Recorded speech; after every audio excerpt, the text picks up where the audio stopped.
अस्सलामुअलैकुम स्टूडेंट्स, कैसे हैं आप? उम्मीद करता हूँ आप सब खैरियत से होंगे।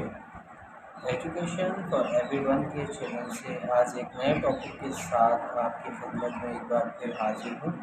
मेरे तमाम स्टूडेंट्स व्यूअर्स बहन भाइयों को रमज़ान मुबारक इज़ गोइंग ऑन और बहुत मुबारक हो। आज अल्हम्दुलिल्लाह इंशाअल्लाह हम 5वें रोज़े की इफ्तारी करेंगे।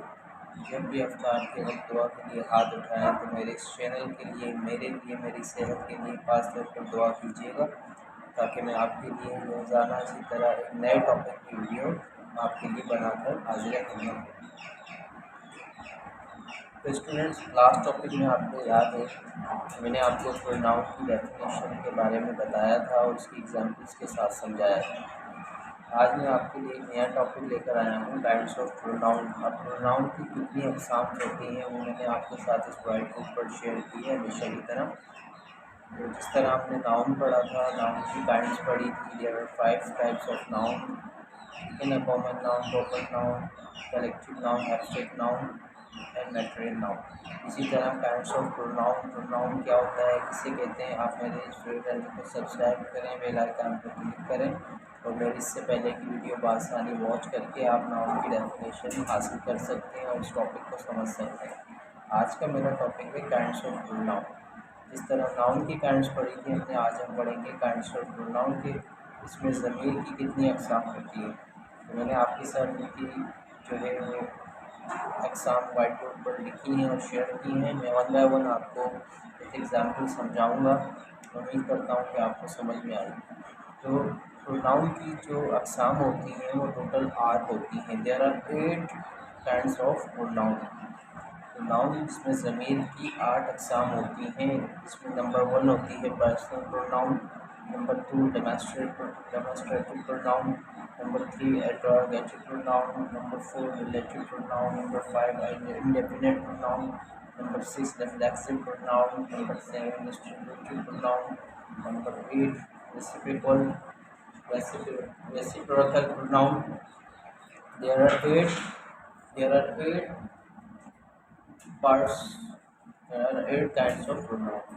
तो ये अब मैंने आपको इनके 8 के नाम बता दिए हैं। अब मैं वन बाय वन आपको इनकी डेफिनेशन भी समझाऊंगा विद इनकी एग्जाम्पल्स के साथ, और इनकी जुमले के अंदर रिकॉग्नाइजेशन किन अल्फाजों से होती है वो अल्फाज मैं आपके साथ शेयर करूँगा, और ताकि आपको जो है सेंटेंस के अंदर रिकॉग्नाइजेशन करने में आसानी हो कि कौन सा पर्सनल प्रोनाउन है, कौन सा डेमोस्ट्रेटिव प्रोनाउन है, कौन सा इंटरोगेटिव प्रोनाउन है, कौन सा रिलेटिव प्रोनाउन है, कौन सा इंडेफिनिट प्रोनाउन है, रिफ्लेक्सिव प्रोनाउन है, डिस्ट्रीब्यूटिव प्रोनाउन है, रेसिप्रोकल प्रोनाउन है।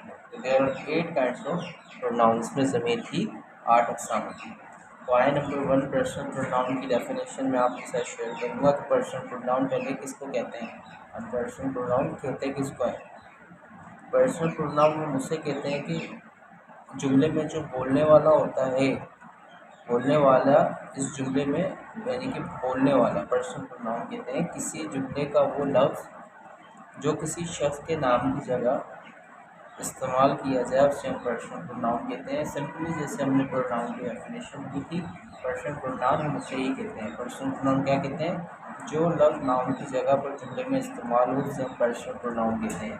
पर्सनल प्रोनाउन की रिकॉग्नाइजेशन सेंटेंस में कैसे होती है, कौन कौन से होते हैं, ये मैंने लिखे हैं आपके साथ। आई, वी, यू, दे, या कोई भी, it, I, we, you, they, there are, these are personal pronoun. यानी कि जो अल्फाज नाउन की जगह जुमले में इस्तेमाल किए जाएँ उन्हें हम पर्सनल प्रोनाउन कहते हैं।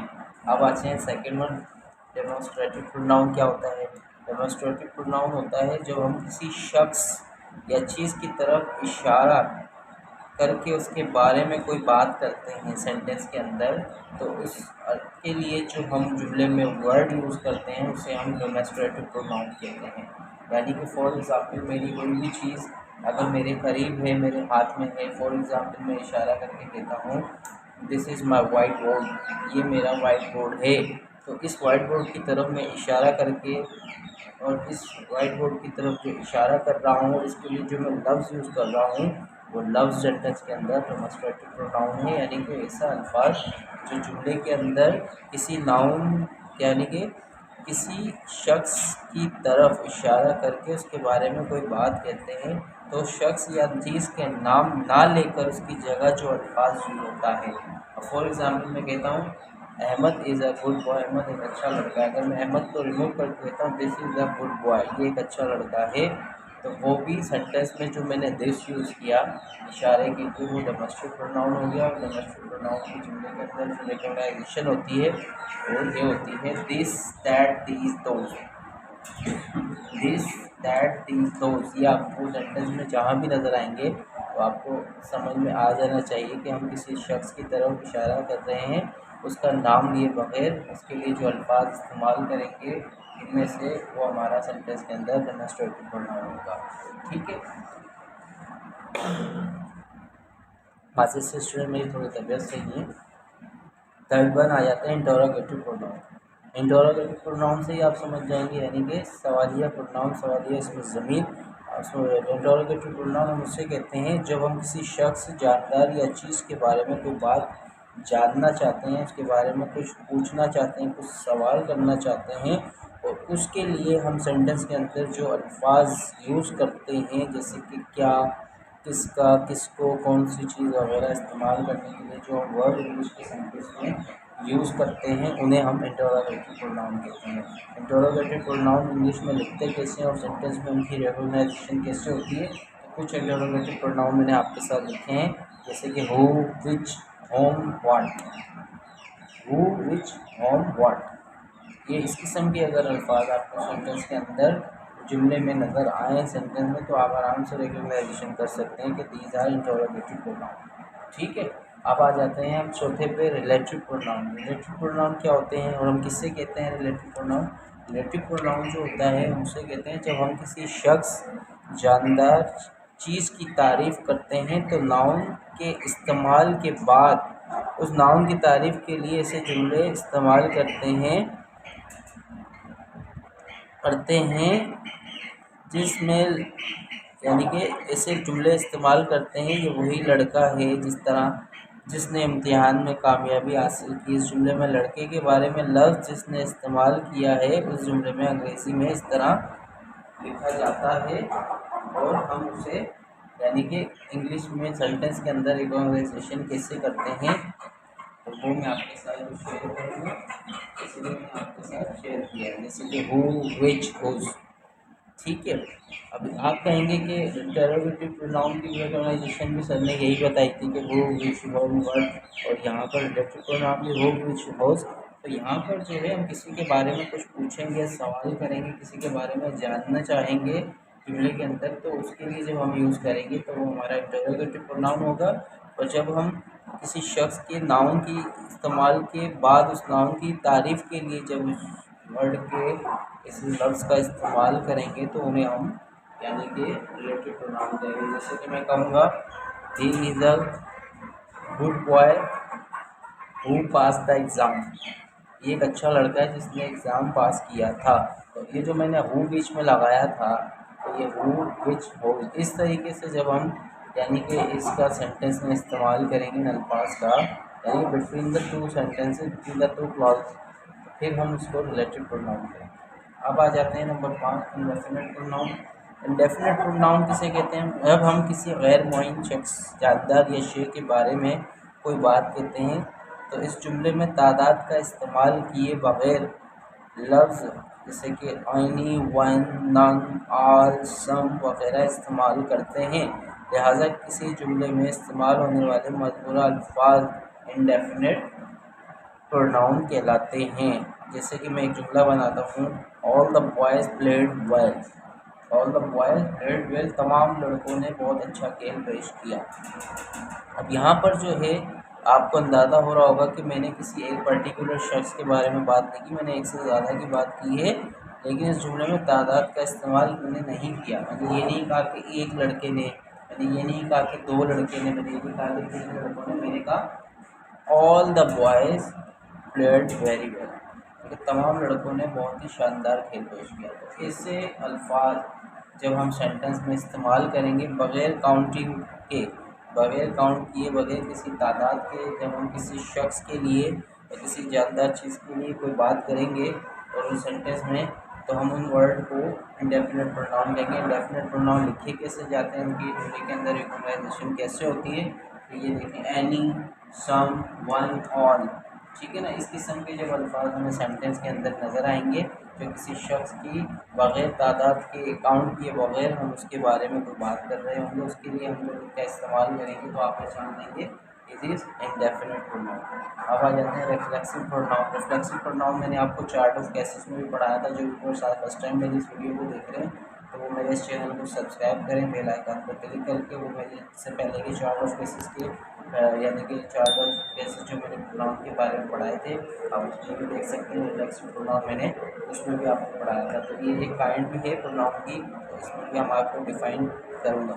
तो रिफ्लेक्सिव प्रोनाउन किसको कहते हैं, जब हम किसी जुमले में किसी नाउन के फेल पर जोर देते हैं, यानी कि हम कोई भी नाउन जो हम सेंटेंस में इस्तेमाल करते हैं, जब हम उसके किसी भी काम के बारे में जोर दे रहे होते हैं तो हम उसके लिए जो वर्ड यूज़ करते हैं, जैसे कि my self, yourself, them self, ठीक है ना।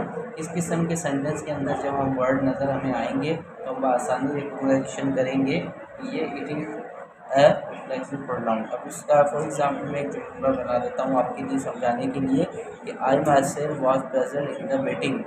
आई myself was present in the meeting, मैं बजाते खुद मीटिंग में मौजूद था। मैं बजाते खुद यानी कि मैं हूँ एक, मैं जो हूँ वो एक नाउन हूँ, ठीक है ना। मैं sorry meeting, I myself was present in the meeting, मैं बजाते खुद एक मीटिंग में मौजूद था। तो इसमें जो है वो यानी कि मैंने जो है क्या किया कि जब किसी जुमले नाउन के फेल पर, और मीटिंग जो है वो एक नाम है, मीटिंग जो है वो एक नाम है, ठीक है ना, उसके मुतालिक मैंने एक जोड़ दिया कि उस मीटिंग में मैं खुद मौजूद था। Myself, yourself, themself जहाँ भी आपको सेंटेंस में नजर आएंगे तो these are reflexive pronoun. Number 7 distributive pronoun क्या होता है। डिस्ट्रीब्यूटिव प्रोनाउन हम उसे कहते हैं जब हम किसी जुमले में नाउन का फ़र्द व अफराद नाम न ले लेकिन हर एक की तरफ फ़र्दन ब फ़र्दन इशारा करना हो, तो उसके लिए जो लफ्ज़ इस्तेमाल सेंटेंस के अंदर होता है उससे हम डिस्ट्रीब्यूटिव प्रोनाउन कहते हैं। डिस्ट्रीब्यूटिव प्रोनाउन लिखते कैसे हैं, उनकी रिकॉग्नाइजेशन सेंटेंस में कैसे होगी, उसका इस्तेमाल कैसे होगा। तो जिस तरह पहले मैं आपको बता देता हूँ, आइदर, एवरीवन, ईच, ठीक है ना। नाइदर, इस किस्म के जो भी वर्ड हम सेंटेंस के अंदर हमें नज़र आते हैं हम इनका इस्तेमाल करते हैं तो हमारे डिस्ट्रीब्यूटिव प्रोनाउन होते हैं। फॉर एग्जाम्पल मैं अगर आपको एक सेंटेंस बना के बताता हूँ, each boy has his pen, each boy has his pen, तमाम लड़कों के पास अपना कलम मौजूद है, तमाम लड़कों के पास अपना कलम है, ठीक है ना। तो ईच का वर्ड मैंने यूज़ किया लड़कों के लिए, ठीक है ना। जब हम किसी, मैंने डेफिनेशन क्या बताया, जब हम किसी जुमले में नाउन का फ़र्ज, अब इधर मैंने पेन जो है वो एक नाम है, ठीक है ना, पेन एक नाम है तो और लड़का भी एक नाम है, लेकिन पेन यहाँ पर एक नाम के तौर पे यूज़ हुआ है। बॉय जो है वो एक शख्स है, each boy has in pen, तो यहाँ पर मैंने पेन की जो है वो इशारा किए बगैर बता दिया कि तमाम लड़कों के पास अपना पेन मौजूद है। तो इस किस्म के अल्फाज जुमले में आइदर, एवरीवन, ईच, ठीक है ना। अब एक जुमला और मैं आपकी आसानी के लिए बना देता हूँ, either of the boy has broken the glass. इस जुमले में आइदर जो मौजूद लड़कों की तरफ इशारा कर रहा है, फर्दन ब फर्दन इशारा करता है, इसीलिए इसको हम इस आइदर को जो है हम डिस्ट्रीब्यूटिव प्रोनाउन, ठीक है। उम्मीद करता हूँ आपको समझ में आ रहा है। अब आते हैं last one, reciprocal. Reciprocal pronoun क्या होता है। रेसिप्रोकल प्रोनाउन जो होता है जब हम किसी जुमले में एक शख्स या चीज़ का दूसरे के साथ तज़किरा करते हैं, ठीक है ना, तो इसके लिए जुमले में एक दूसरे आपस में वगैरह का लफ्ज़ इस्तेमाल करते हैं, ठीक है ना। इस तरह अंग्रेज़ी में जो वर्ड हम इसके लिए रेसिप्रोकल प्रोनाउन के लिए इस्तेमाल करते हैं वो करते हैं one, another, each other, ठीक है ना। इस किस्म के जो अल्फाज हमारे होते हैं वो रेसिप्रोकल प्रोनाउन होते हैं जो हम किसी शख्स या चीज़ का दूसरे के साथ यानी कि तज़किरा करने के लिए हम उनका इस्तेमाल करते हैं सेंटेंस के अंदर, तो उसे हम रेसिप्रोकल प्रोनाउन कहते हैं। फॉर एग्जाम्पल एक जुमला, all the boys love each other, all the boys love each other, यहाँ पर ऑल द बॉयज़ जो लव, तमाम लड़के प्यार करते हैं, ईच अदर, एक दूसरे के साथ, ठीक है ना, एक दूसरे के। यहाँ पर ईच अदर का अल्फाज जो है मैंने जब जुमले के अंदर शख्स या चीज़ों के लिए इन दोनों को दोनों का जिक्र करने के लिए इन दोनों के लिए मैंने इस्तेमाल किया ईच अदर का वर्ड, तो ये हमारा रेसिप्रोकल प्रोनाउन हो गया। तो स्टूडेंट मैंने एक बार फिर दोहरा दूँ, आज मैंने आपके साथ जो टॉपिक शेयर किया वो किया काइंड्स ऑफ प्रोनाउन। नाउन इसमें ज़मीर की अक़साम, तो इसमें ज़मीर की 8 अक़साम होती हैं। Number 1 personal pronoun, number 2 demonstrative pronoun, number 3 interrogative pronoun, number 4 relative pronoun, number 5 definite pronoun, number 6 reflexive pronoun, number 7 distributive pronoun, number 8 reciprocal pronoun. तो there are 8 kinds of pronoun, ठीक है ना। और तमाम की रिकग्नाइजेशन जुमले में कैसे करेंगे, उनको किस तरह लिखा जाता है, वो कौन कौन से वर्ड हैं, तमाम की मैंने आपके साथ डेफिनेशन विद एग्जांपल्स और उनकी पहचान करने का तरीका मैंने आज आपके साथ डिस्कस किया। उम्मीद करता हूँ आपको आज का मेरा टॉपिक बआसानी और आसानी के साथ समझ में आ गया होगा। तमाम व्यूवर्स जो नए हैं, फर्स्ट टाइम आए हैं मेरे इस चैनल पर, उनसे एक बार फिर रिक्वेस्ट है मुझे सपोर्ट करें, मेरे इस चैनल को कामयाब करवाने के लिए चैनल को सब्सक्राइब करें, बेल आइकन पर क्लिक करें और तमाम बहन भाई बहनों को शेयर लिंक करें मेरे चैनल का, जो घर बैठे कोई सीखना चाहते हैं। मुझसे पढ़ाने में, स्पेलिंग मिस्टेक्स में या बोलने में कोई खता कलामी हो जाती हो तो मुझे दरगुजर कीजिएगा और मेरी रहनुमाई फरमाया करें, ताकि मैं इसी तरह आपके लिए डेली कोई ना कोई एक अच्छा टॉपिक लेके हाजिर खिदमत हूँ। आज के लिए दीजिए इजाज़त, अल्लाह हाफिज़, मिलते हैं कल एक नए टॉपिक के साथ।